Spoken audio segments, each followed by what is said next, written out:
Hi everyone, it's Lauren and these are all of the books that I read in the second half of January. If you would like to see the reviews for the books that I read in the first half, I will link my earlier video up here and in the description box below.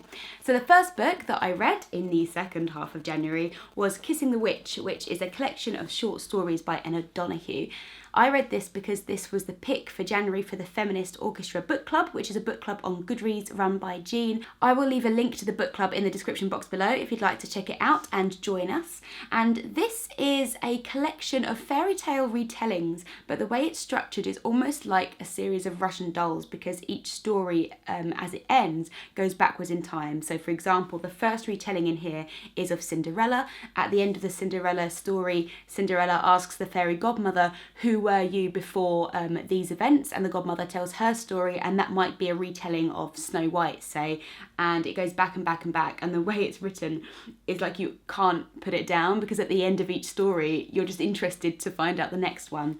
This is definitely a feminist collection, but it's written in such a beautiful and interesting way. It doesn't feel like there's any kind of agenda or it's hitting you over the head with anything, but what it tackles is representations of women, that you're not just the beautiful princess or the disgusting witch. It's very much about who is the witch and who are these characters really. Do they want to be beautiful or rich or ugly and evil, and what really are their motivations? It's very much about the women characters sorting their own problems out and not needing a prince, but overall it was just very magical and I liked the kind of links that she had. I thought it was really clever and just a very, very enjoyable read. The second book that I have today is another Virginia Woolf, which is Orlando, and I read this and The Waves earlier in this month because I went to see Woolf Works, which is a series of ballets on at the Royal Opera House, and I absolutely loved it. If you get a chance to go and see it, I would highly recommend it. It's 3 separate ballets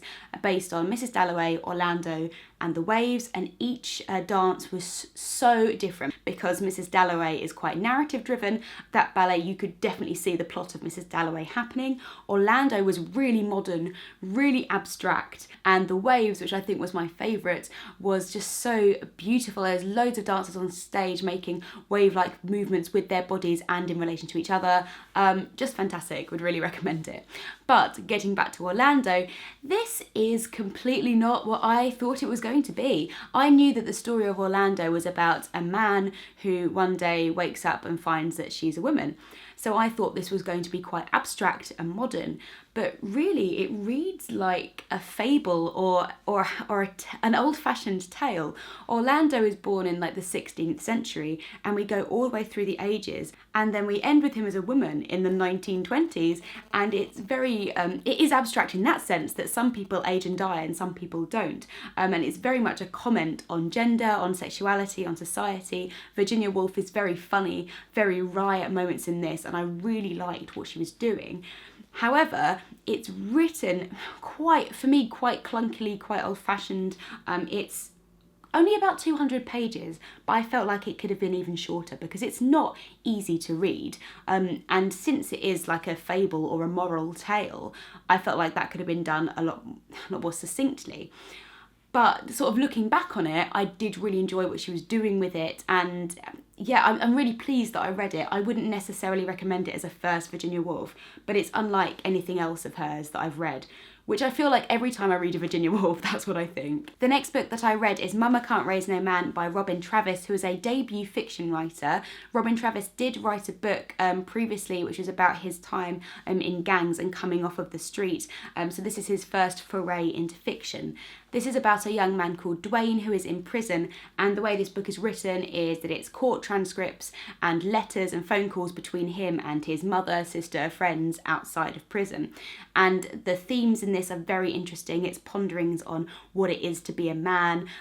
Because Dwayne was raised without a father, he had no male role model growing up. So he's talking about he learnt to be a man on the streets, but all the different characters in here disagree on what masculinity is or what being a real man really constitutes. And the different viewpoints and the different discussions that I had in this book I really enjoyed. I also liked the themes of being a young poor black man in certain parts of London, and how easy it is to fall into gang culture, how easy it is to perpetuate that stereotype of getting a young girl pregnant and not necessarily being with her, more children being raised in single parent households.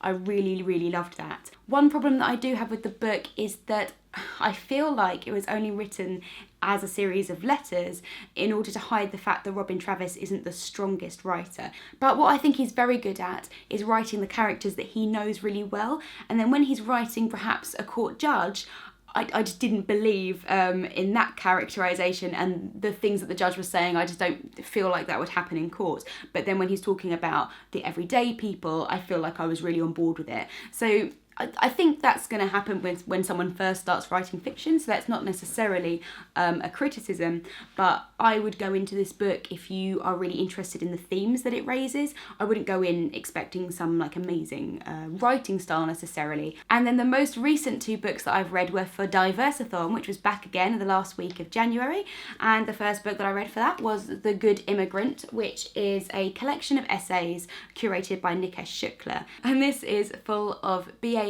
writers in the UK, all of whom are first or second generation immigrants, and it talks about all the different various forms of immigrant experiences. Specifically in the UK, you have people from all over the globe.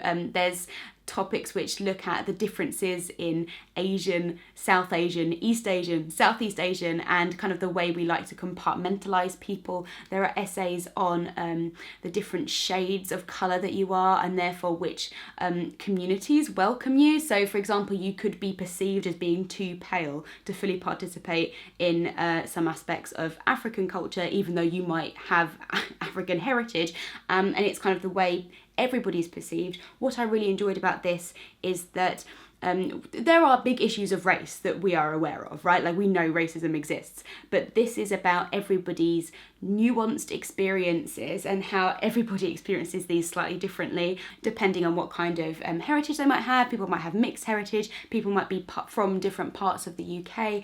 So in that sense, I felt like this really achieved its aims in giving you a very broad overview of different people's perspectives, and making it very clear that there are unconscious biases and prejudices in all of us, and it just hammered home the need to understand people individually.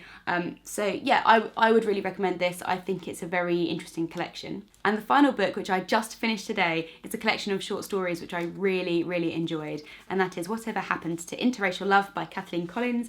Kathleen Collins was like a writer and activist in the 60s and 70s. She died really young at 44 in the 80s, and these stories were written 60s and 70s but never published. So it's the first time that these are published, and I was so surprised. I feel like these read like really modern short stories. A lot of them are very short. There are a couple of long ones, but overall they tend to feel like a snapshot into a wider story.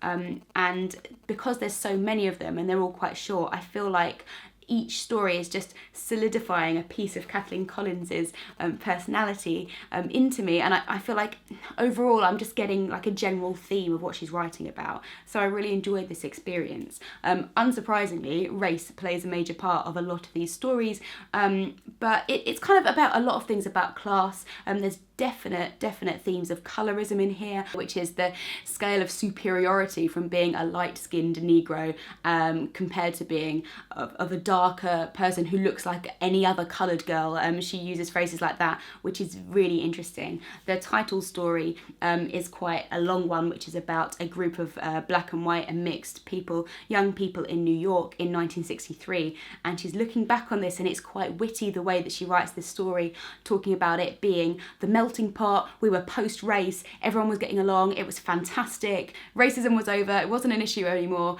and well, that's what everybody believed, which we obviously know is not the case. And despite the length of the stories, what I enjoyed was that each of her characters felt very, very real, very fleshed out. I felt like I believed all of them, and yeah, I think it's very short. I read it very quickly because I was really engrossed in it, and overall really impressed. This is a new release by Granta, and I would really recommend you check it out. So that was my January. I would love to hear from you if you have read any of these books and have a bit more of a discussion about them in the comment section, and I will see you in my next video. Bye.